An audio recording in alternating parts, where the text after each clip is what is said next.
Okay, I want to let you in on a little secret about anxiety and OCD and the excruciating intrusive thoughts and images that come with that.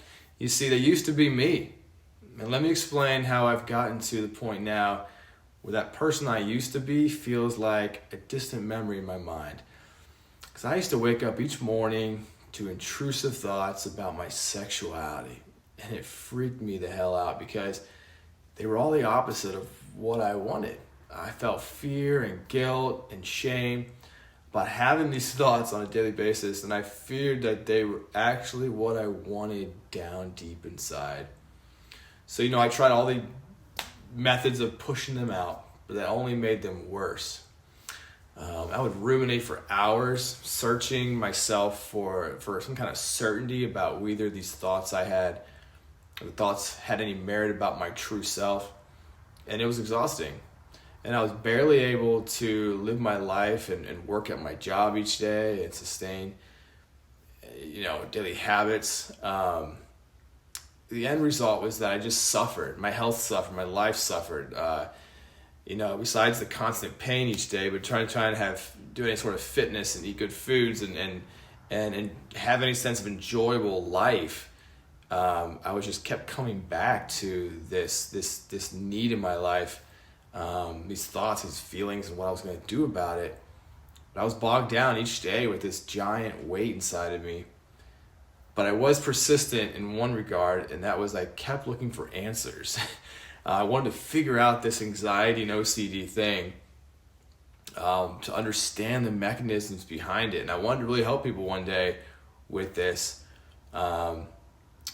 And I started to really make headway once I discovered the role of the subconscious, how it is responsible for our thoughts and feelings and all the automatic processes like heart beating and breathing and organ function and thoughts and emotions.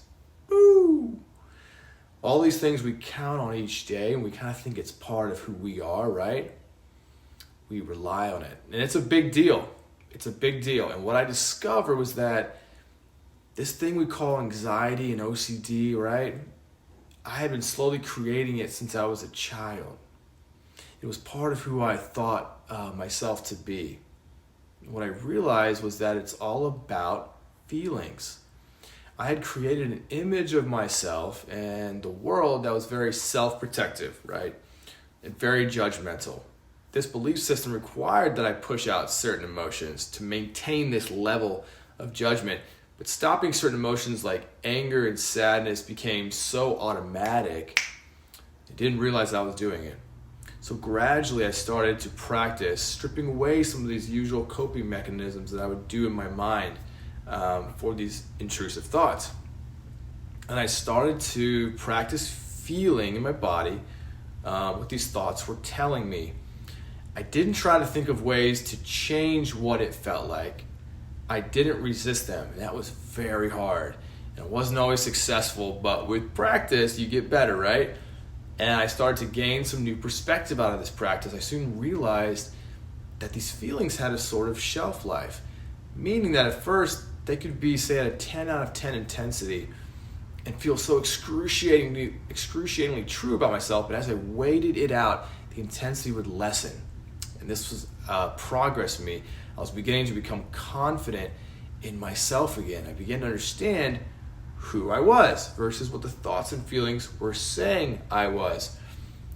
But I had to go through the feelings, not around them. And this is the secret.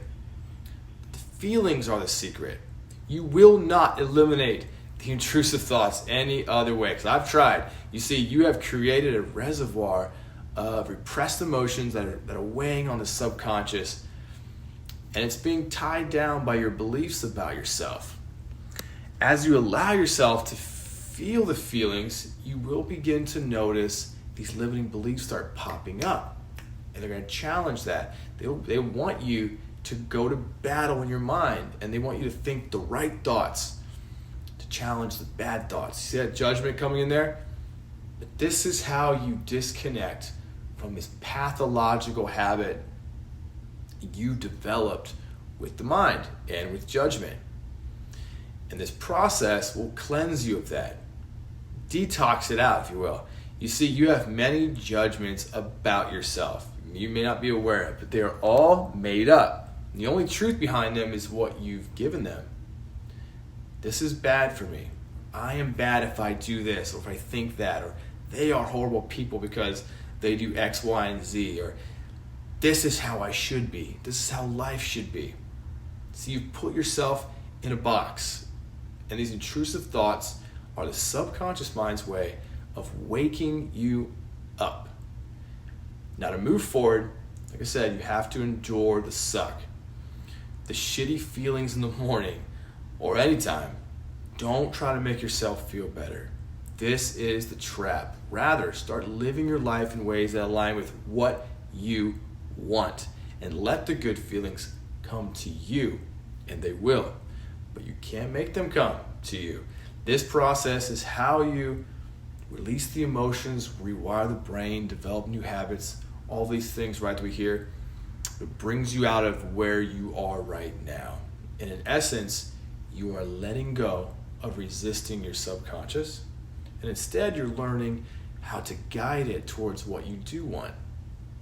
And pay attention to this. You see, if the subconscious can create intrusive thoughts due to your limiting belief system that you created, imagine what it can do for you in terms of what you want for yourself. And this is the power of the subconscious mind. And it's all about feeling. Feel to heal. This is what I have done, and my life has never been as hopeful and enjoyable as it is right now. And no medication is giving me this feeling, for the record. I know who I am now, and I can now intentionally create the life I want, and you can do this too. Now, I hope this gives you a little jolt of inspiration and confidence today to keep moving forward in your journey.